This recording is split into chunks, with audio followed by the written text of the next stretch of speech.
To फेवलेस study exam platform. जिस भी कॉम्पिटिटिव एग्जाम में हिंदी पूछी जाती है उसमें संज्ञा से एक या दो क्वेश्चन जरूर आता है।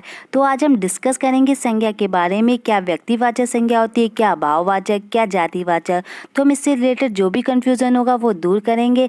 अगर आपने ये समझ लिया पूरी वीडियो देख के तो आपके इससे क्वेश्चन कोई भी गलत नहीं होगा।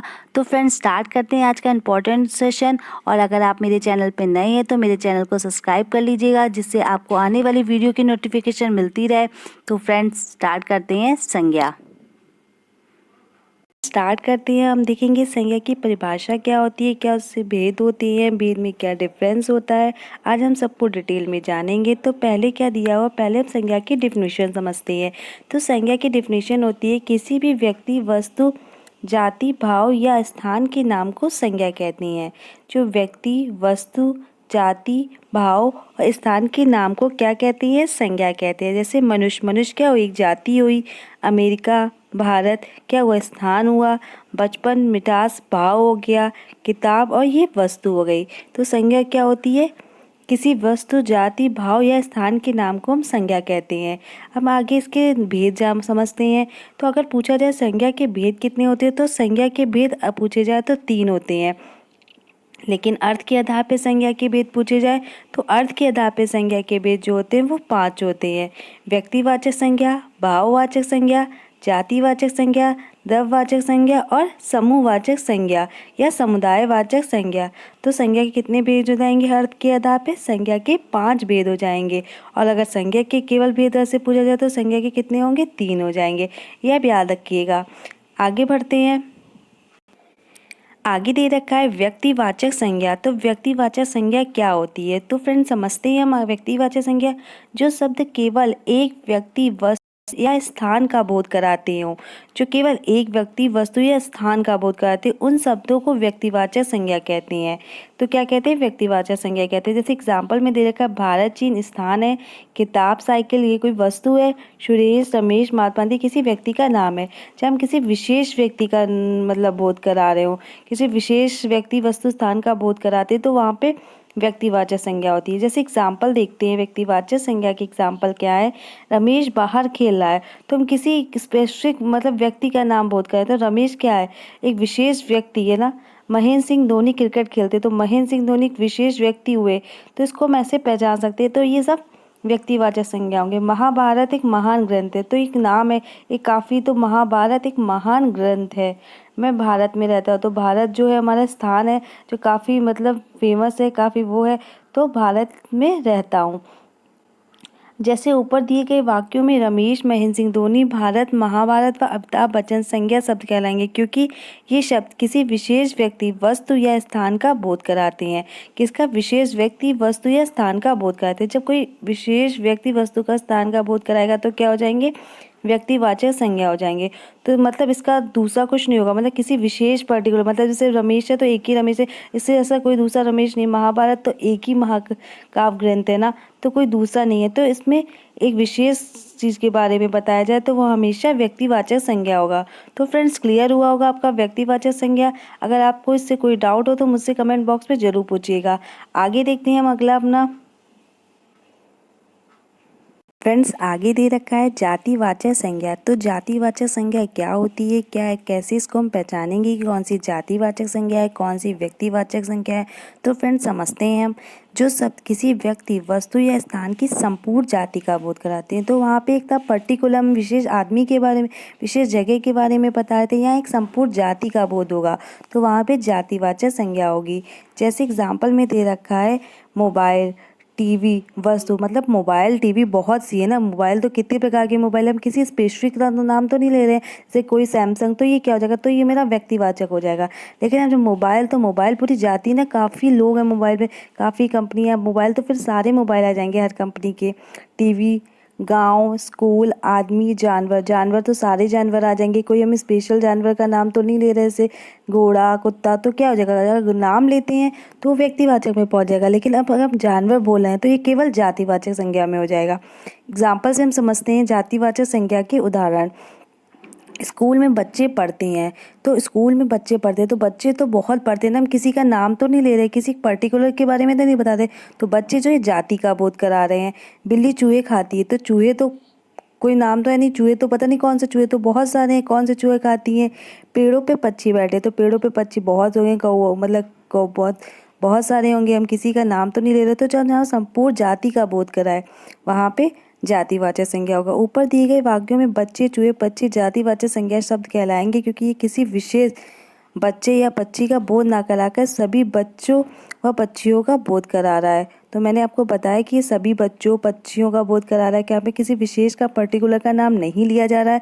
तो यही डिफरेंस हमारा व्यक्तिवाचक और जातिवाचक संज्ञा में। व्यक्तिवाचक में हम किसी स्पेसिफिक का नाम लेंगे या किसी उसका बोध कराएंगे, लेकिन जबकि जातिवाचक संज्ञा में पूरी जातिवाचक शब्द कहलाएंगे, क्योंकि वहाँ पे किसी विशेष का नाम ना बता के सभी की जाति का बोध करा रहे, सभी बच्चों पक्षियों सबका बोध करा रहे, तो हमेशा जातिवाचक संज्ञा होगी। जैसे तोता बोला गया, तो तोता क्या हो जाएगा, ये हमारा नाम लिया गया तो तोता हमारा ये हो जाएगा व्यक्तिवाचक संज्ञा। लेकिन अब पूछा जाएगा पक्षी हुए, तो पक्षी किस में आ जाएंगे, तो पक्षी हमारे आ जाएंगे जातिवाचक संज्ञा में। अब जैसे तोता, कौवा, मैना, जैसे मैंने किसी का नाम लिया तो ये हमारे व्यक्तिवाचक में, लेकिन अगर पक्षी लिया गया तो ये जातिवाचक हो गया। तो फ्रेंड्स, क्लियर हुआ आपका जातिवाचक संज्ञा। आई होप आपको कुछ कन्फ्यूजन नहीं होगी। नेक्स्ट बढ़ते हैं, अगला मेरा दे रखा है भाववाचक संज्ञा। तो भाववाचक संज्ञा क्या होती है फ्रेंड्स, समझते हैं। इसमें लिखा हुआ है जो शब्द किसी चीज या पदार्थ की अवस्था, दशा या भाव का बोध कराते हो। जो किसी पदार्थ की अवस्था, दशा या भाव का बोध कराते हैं, वहाँ पे क्या होता है, भाववाचक संज्ञा होता है। जैसे एग्जाम्पल में बचपन, बुढ़ापा, मोटापा, मिठास आदि। मतलब किसी चीज़ पदार्थ की हम दशा भाव का बोध करें, मतलब ऐसे बचपन या भाव, बुढ़ापा भाव है ना, मतलब बुढ़ापापन आ रहा है, फीलिंग्स है हमारी। मोटापा मतलब मोटे हो रहे हैं, अंदर से हमें एक फीलिंग्स है, मिठास, मीठे का स्वाद होता है, फील होते हैं, हम वो करते हैं। तो ये सब क्या हो जाएगा, भाववाचक संज्ञा हो जाएगी। एग्जाम्पल देखते हैं, ज़्यादा दौड़ने से थकान हो जाती है, तो थकान हमें फील होती है, महसूस होती है, भाव आता है ना। हम थक जाते हैं तो हमारे चेहरे पे वो हो जाता है, हमारा मुरझा जाता है, सिकुड़न सी आ जाती है, हम परेशान होते हैं तो हमारे चेहरे पे, तो ये सब हमारा भाव होता है। हम जब बहुत खुश होते हैं तो खुशी, हंसते हैं, बहुत खुशी होती है, तो ये सब क्या है, भाव है। खुशी, रोना, ये सब भाव हो गया। तो आगे है, लगातार परिश्रम करने से सफलता मिलती है, तो ये भी भाववाचक संज्ञा का उदाहरण हो जाएगा। ऊपर दिए गए वाक्यों में थकान, थकने का भाव है। हाँ, तो थकने का ये जो भाव होगा, तो थकान से थकने का भाव हो गया, सफलता से सफल होने का, सक्सेस में तो हम बहुत खुश हैं, तो ये हमारे अंदर का फीलिंग है ना, भाव है जो हम प्रकट कर रहे हैं, तो इसलिए ये भाववाचक संज्ञा हो जाएंगे। तो फ्रेंड्स, हम आगे भाववाचक संज्ञा से और चीज़ें समझ लेते हैं। जैसे भाववाचक संज्ञा के कुछ उदाहरण दे रखे हैं, आइए समझते हैं। जैसे भारत में गरीबी बढ़ रही है, तो गरीबी शब्द से गरीब होने का भाव का बोध हो रहा है, अतः गरीबी क्या हो जाएगी, भाववाचक संज्ञा हो जाएगी। मतलब गरीबी बढ़ रही है ना, तो हम गरीब हो रहे हैं, तो ये क्या है, मतलब भाव हो रहा है गरीब सबसे, गरीबी सबसे। मेरा बचपन खेलकूद में बीता, तो बचपन शब्द से बच्चा होने का भाव बोध हो रहा है, तो अतः बचपन में क्या हो गया, एक भाववाचक संज्ञा हो गया।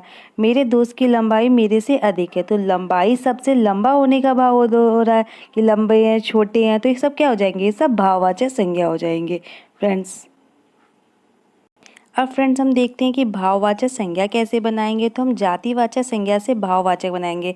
तो जो मनुष्य है, ये पूरी जाति है, तो इससे भाववाचक भी क्या लग जाएगा, ता लग जाएगा, तो मनुष्यता। तो ये हमारा एक भाव हो गया ना, मनुष्यता।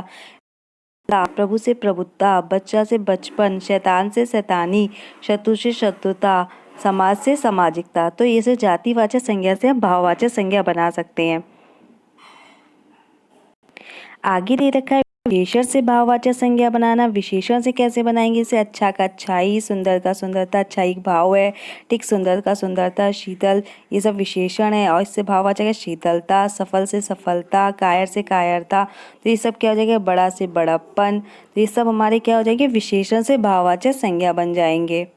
अब हम देखते हैं क्रिया से भाववाचक संज्ञा बनाना। क्रिया से भाववाचक संज्ञा कैसे बनेगी, जैसे पढ़ना से पढ़ाई, खोजना से खोज, सीन से सिलाई, जीतना से जीत, रोना से रुलाई। ये क्रिया कर रहे हैं, रोना, और से भाववाचक है रुलाई, रोना, लड़ना से लड़ाई, पढ़ना से पढ़ाई। तो ये सब क्या हो जाएंगे, हमारे क्रिया से भाववाचक संज्ञा शब्द हो जाएंगे। अब संज्ञा से भाववाचक शब्द कैसे बनाएंगे, तो संज्ञा क्या होती है, संज्ञा से पशु, पशुत्व, भार, भारीपन, मित्र, मित्रता, किशोर, किशोरपन। तो ये क्या हो जाएंगे, ये सब हमारे संज्ञा से भाववाचक बन जाएंगे। तो फ्रेंड्स क्लियर हुआ। तो भाववाचक संज्ञा क्या हो जाएगी, जहाँ प्रेम, ईर्ष्या, क्रोध, घृणा, बचपन, ये सब चीज़ें, शैशव, यौवन, ये सब भाव आए तो वहाँ पे क्या हो जाएगा, भाववाचक संज्ञा हो जाएगी। तो फ्रेंड्स भाववाचक संज्ञा का हम क्लियर किया। अब हम आगे देखते हैं चौथा जो है हमारा द्रव्यवाचक संज्ञा। तो द्रव्यवाचक संज्ञा क्या होती है, जो शब्द किसी धातु, क्या बता रहा है, जो सब किसी धातु द्रव्य का बोध कराता हो द्रव्यवाचक संज्ञा कहती हैं, जैसे कोयला, पानी, तेल, घी आदि। तो द्रव्यवाचक संज्ञा वो कहलानी है जो इसको, जैसे द्रव्य मतलब होता है जिन्हें गला सकते हैं, जैसे गेहूं, जौ, चावल, पानी, दूध, ठीक है। तो मतलब वो द्रव्यवाचक संज्ञा होती हैं। तो तरल पदार्थों को वाचक शब्दों का जो बोध कराती हैं वो संज्ञा, वो क्या होती है, द्रव्यवाचक संज्ञा होती हैं, ठीक है। तो जैसे इसका एग्जाम्पल देख लेते हैं, क्या बोला है, द्रव्यवाचक संज्ञा, मेरे पास सोने के आभूषण है। तो सोना इसे हम गला सकते हैं ना, सोने के आभूषण है, 1 किलो तेल लेकर आओ। तो क्या है, सब ये तरल पदार्थ है। मुझे दाल पसंद है, ठीक है। तो ये सब द्रव्यवाचक संज्ञा हो जाएगी।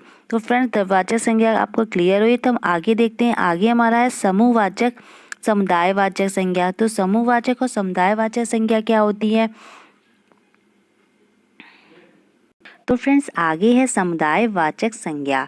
तो क्या लिखा हुआ है, जिन संज्ञा शब्दों में किसी भी व्यक्ति या वस्तु के समूह का बोध होता है उन शब्दों को समूहवाचक या समुदायवाचक संज्ञा कहते हैं। मतलब ऐसी संज्ञाएं जो समूह में व्यक्त की जाती हो वो समूहवाचक कहलाती है। जैसे परिवार, तो ये समूह है ना, जैसे परिवार में सब लोग हुए, माता पिता, भाई बहन, दादा दादी, तो एक समूह हो गया। सभा, जब कोई सभा होती है तो उसमें काफ़ी लोग होते हैं ना, एक कम्युनिटी होती है, तो ये सब क्या हो जाएगा, समूह हो जाएगा। समाज, पुस्तकालय, लाइब्रेरी किससे बनती है, जब बहुत सारी किताबें होंगी तभी तो लाइब्रेरी होगी, तो पुस्तकालय होगा, तो ये समूह हो गया। सेना, पुलिस, भीड़, दल, झुंड, सेना, ठीक है। समिति हो गई, जुलूस हो गया, गिरोह हो गया, ठीक है। और अंगूर भी इसमें काफ़ी फेमस है। अंगूर भी होता है, वो समूह में आता है क्योंकि हमेशा गुच्छों में होता है ना, समूह होता है। तो ये सब समुदायवाचक हो जाएंगे। तो फ्रेंड्स ये था हमारा आज का टॉपिक संज्ञा। अगर आपसे इससे रिलेटेड कोई भी डाउट हो तो आप मुझे कमेंट बॉक्स में ज़रूर लिख के बताइएगा। मैं आपका डाउट क्लियर करने की पूरी कोशिश करूँगी फ्रेंड्स। तो फ्रेंड्स ये था आज मेरा संज्ञा का टॉपिक, जिसमें मैंने आपको जातिवाचक, समूहवाचक, भाववाचक संज्ञा के बारे में बताया। अगर आपको ये वीडियो अच्छा लगे तो उसे लाइक करें, सब्सक्राइब करें और शेयर ज़रूर करें, और ज़्यादा से ज़्यादा लोगों में शेयर करें। ये वीडियो कैसा लगा, ऐसे ही और वीडियो के लिए मेरे चैनल को सब्सक्राइब करिएगा फ्रेंड्स। आई होप आपको मेरी वीडियो पसंद आई हो। Thank you for watching. जय हिंद फ्रेंड्स।